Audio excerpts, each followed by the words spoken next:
the people side to deploying the Six Sigma methodology and strategy. And right, it's got a sort of network of experts that you're becoming a part of, right? We're going through the black belt material here. And then there are some support structures with executives and champions over here on the right. And we'll talk about some of the roles and responsibilities of each. So we do have a competency scale that we take different belts through, and we have different levels of achievement. Down at the yellow belt level, right, these would be folks that do the process right every day. We might train them how to do a control chart, do a simple map, keep track of some certain metrics, use some very simple tools like check sheets, so that they can be good team members and they can be right, an extension of the overall improvement effort. Right, then we move up to right green belts who might have the ability to work a simple domain project, usually within their work area. Black belt is sort of the more jack of all trades, where you can work cross-functional projects, projects that are either in your area or out of your area. And then we have sort of a mentoring network that sometimes this can be consultants in the beginning, or you might hire somebody with a lot of experience to help right at all three levels, wherever we're doing more sophisticated analytics and analysis. So let's take a look at right how this all kind of works together and what the roles and responsibilities of each one of the group. So typically a deployment or decision to make continuous improvement part of the business fabric starts somewhere close to the top. You saw in the history, right, it was driven by Bob Galvin at Motorola, my CEO, driven at Jack Welch at General Electric, Larry Bosby at Allied Signal. So many times in my consulting role, right, we would go meet with the executive leadership team. Right, they're going to make the initial decision that, hey, we want to go forward. We want to do something to make our business better. At the top level, they're looking for, hey, I want to be able to see business improvements. You know, bottom line gets better. My customers are happier. Right, they're going to do the proper level of promotion through the business. Those are simple things. Maybe they make a video. Hey, we're going to do these things. They post it on your intranet site. What I really liked is it was not unlike Jack Welch to make it to some tollgate reviews for some of the projects. At Bechtel Corporation, Riley Bechtel would come. We would have a quarterly sort of science fair of projects, and he would walk around and talk to the teams that did some different improvement efforts, so he could get a feel for what some of the efforts were doing throughout the business. So they kind of play a sort of a cheerleader role, but also at the top level, hey, they expect right to get some results that right make the business better for their shareholders. At the execution level, we typically are talking about a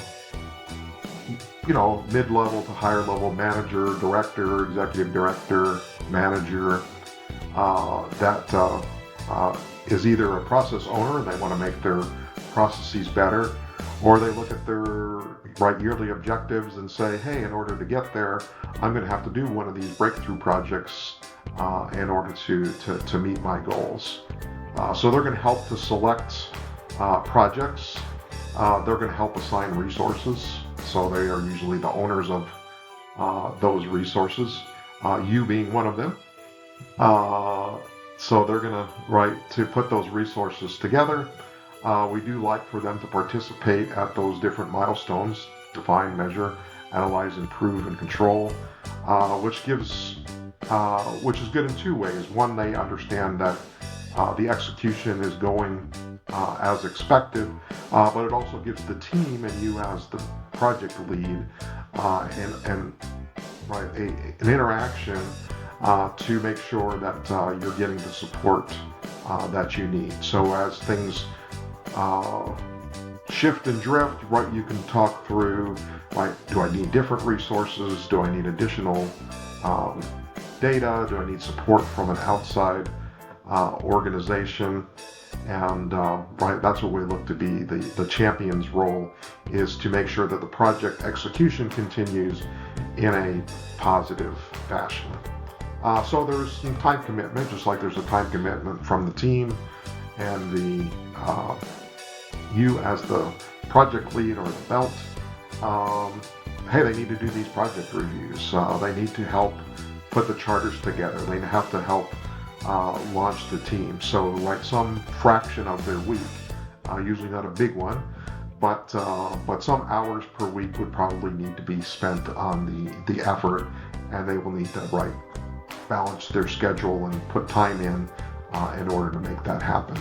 So we always say, from your perspective, make sure you have a cadence to meet with your process owner and your champion, so that you're never delayed by the fact that you can't get on their calendar or don't have time to talk to them. Hopefully it doesn't have to be as formal a process, but we say, hey, start off with a cadence with some formal check-in points in order to make sure that that's not what slows you down.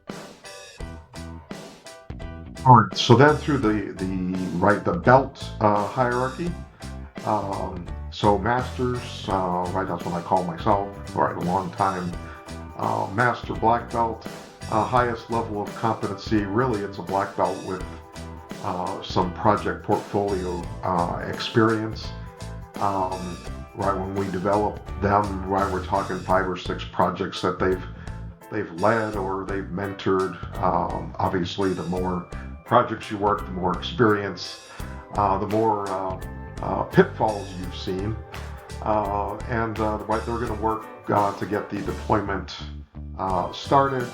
I don't know how it will be at your particular company, but these can be hired from the outside. Sometimes, I did consulting for 20 years where I came in as the temporary master for that company, developed the black belts, developed the masters of the future, and then faded away, and the new masters continue to lead that.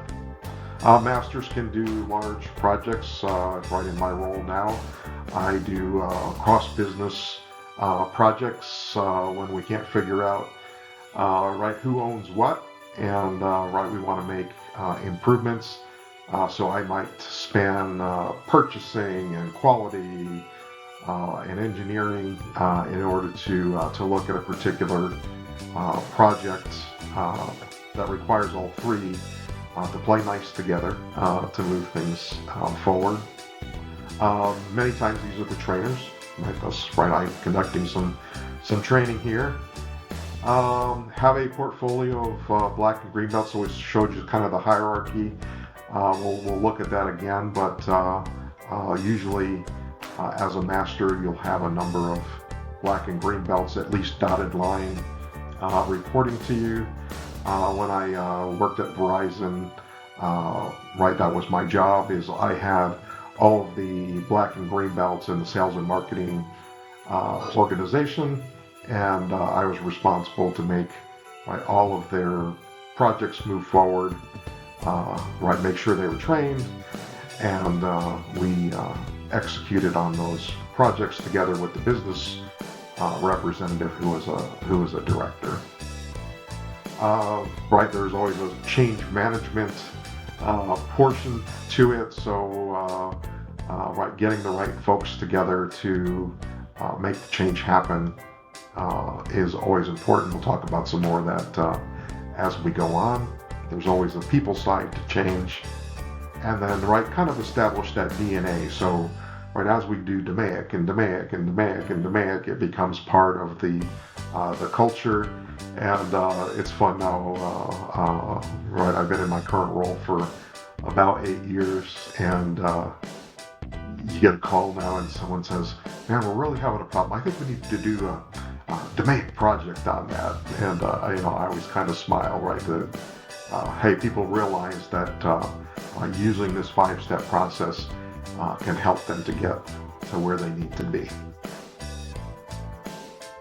All right, the next level down, or maybe the highest level in your organization, right, a black belt, designated to be a leader, at least in the beginning stages, maybe coach and mentor some green belt projects in the future.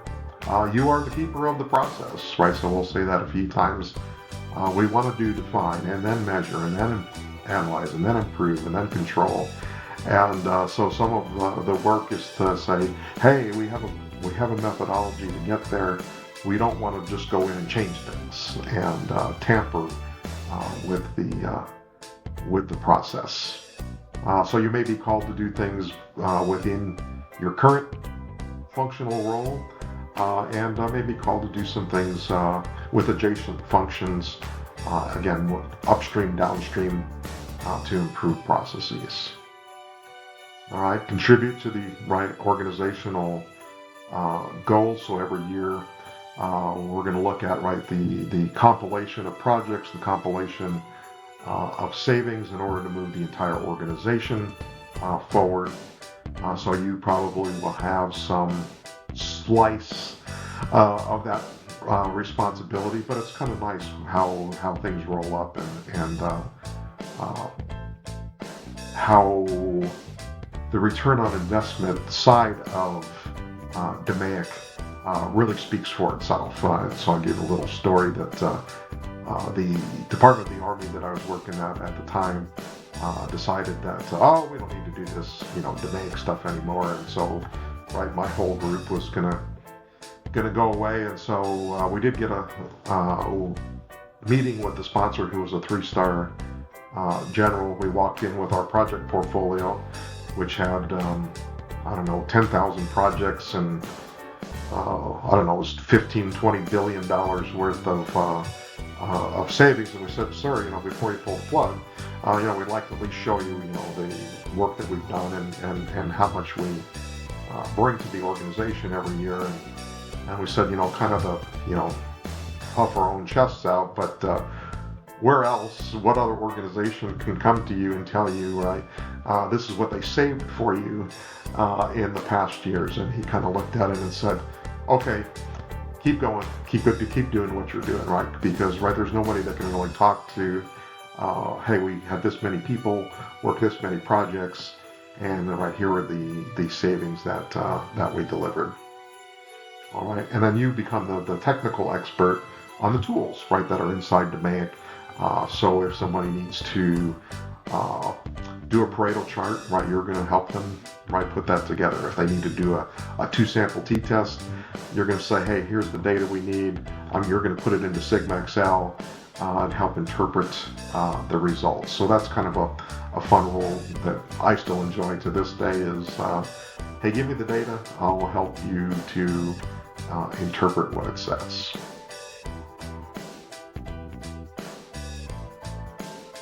So some organizations have masters and black and green and yellow belts. So if you decide to deploy green belts, they can do projects mostly in their business area. We don't train them in every single statistical tool to the level we're going to go through here in this class. But you can get a lot of leverage if you're doing 10 small projects in a different business unit that report up through you, right? There's a lot of leverage to getting those 10 projects done, even if they're small ones, in order to add up to a total.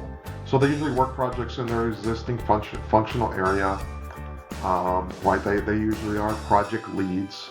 They will work with you in order to achieve their toll gates and to move through the DMAIC process. And they learn as they go. So Right, green belts will become future black belts and move up the chain. Some companies will have formal yellow belt training. Typically, this is for the team members, the subject matter experts that are going to support projects. So get everybody in the know. What is it that we want to? They know the basic DMAIC structure. That we're going to use a data-driven approach to fixing things and how they can support those efforts. So sometimes we call them the 7 basic tools, but right, they would know how to put a process flow diagram together of their work area. They might be able to do a little fishbone diagram, maybe construct some Pareto charts, but they become a really good subject matter expert for any improvement team that you're trying to put together, since they know the basics and what it is that we're trying to accomplish through an improvement project. And again, just like for green belts, hey, if they decided that this is an interesting thing, they're really interested in data and data-driven decisions, right? They may be next candidates for a green belt class or a future black belt class.